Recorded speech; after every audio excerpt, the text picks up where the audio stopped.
I think the baseline, the foundation to start with is the difference between a PharmD program versus a pharmacology, pharmaceutical sciences geared PhD program. Of course.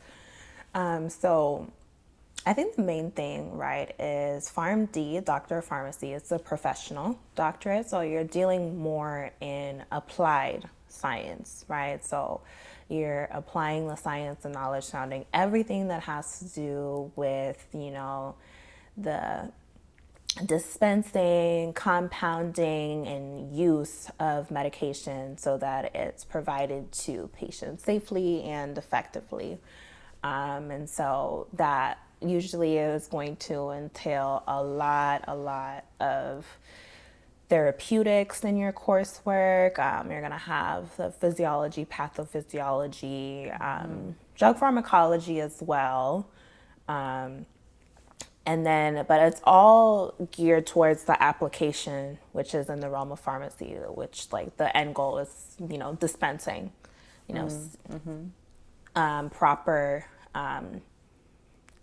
use by the end user, which is the patient. And also, you are the one who is kind of the most accessible healthcare professional. So in terms of like knowing all of the medical information, how it's applied in like each case. And so, and these cases are, real life for you because you encounter the patients depending on how much based on the setting you choose to work in. But it's a little bit more hands-on that way. It's very applied because like it's a professional doctorate. So you'll see that. And then also you have, your clinical rotations. So that's like the experiential portion of the learning. Yeah. In terms of the PhD, so PhD stands for Doctorate of Philosophy. So basically I went back to school, got this big degree to learn how to think, right? And it's all geared towards theoretical aspects of science, right? So you are basically going and you're pursuing a degree in like this niche research area. So it's a research intensive degree.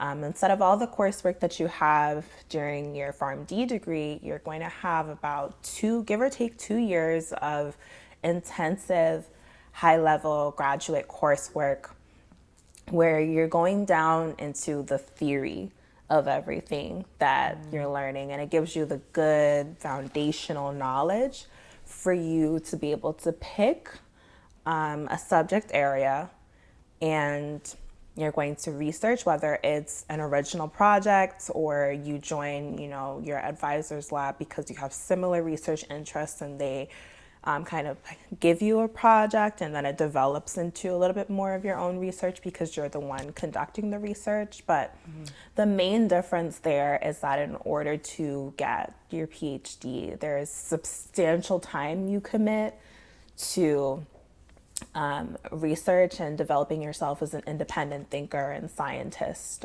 because like I said, it's a doctorate of philosophy. So you're honing in on what exactly are your thoughts and kind of developing your own philosophy about this one niche part of science that you get to know so much about, probably too much than anybody cares, but yeah.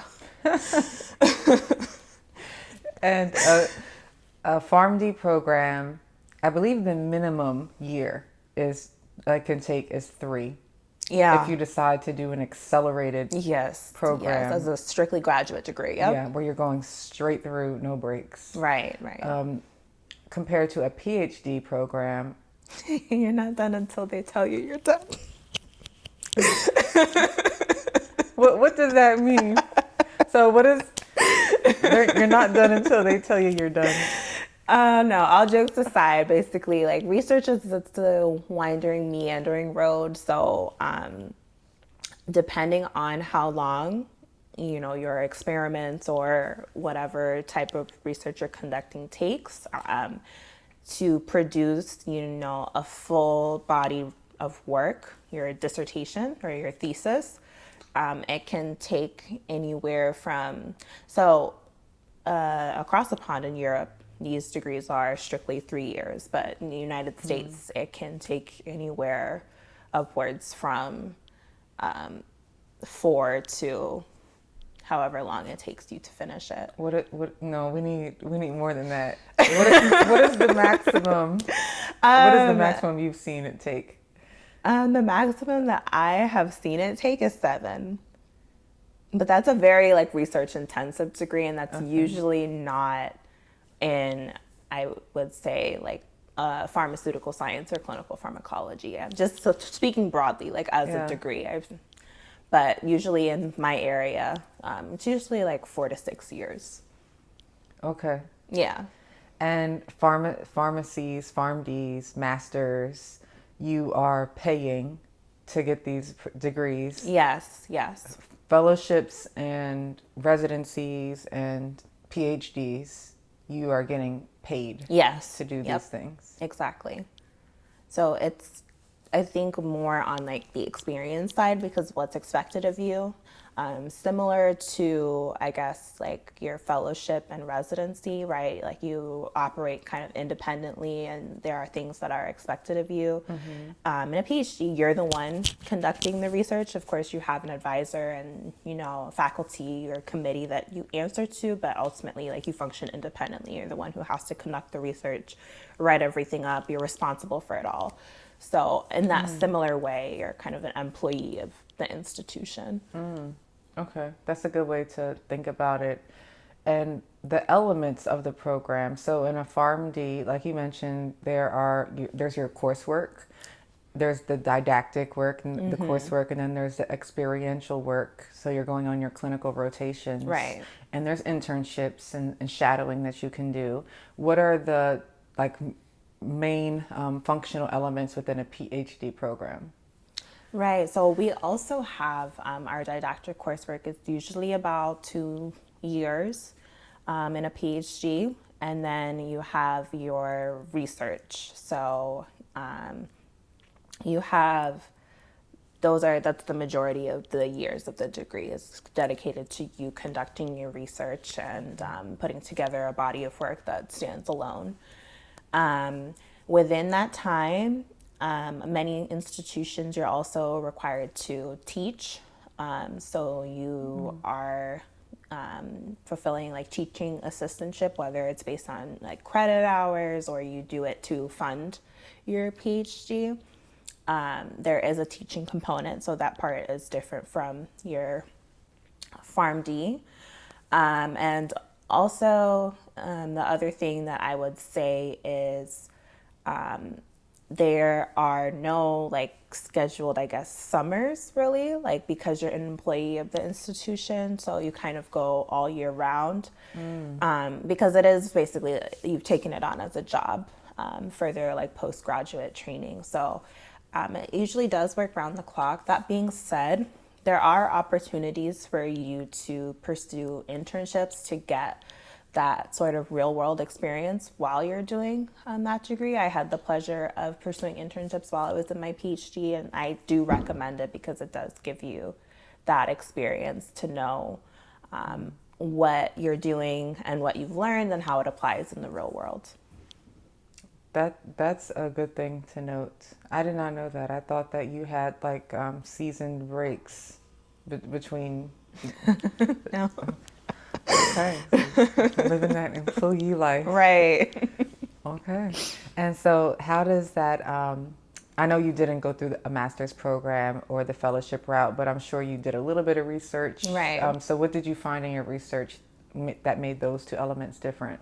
Yes. So the fellowship program, you also are an employee, but there are a little bit higher expectations because you're working within, you know, an industry or a clinical setting.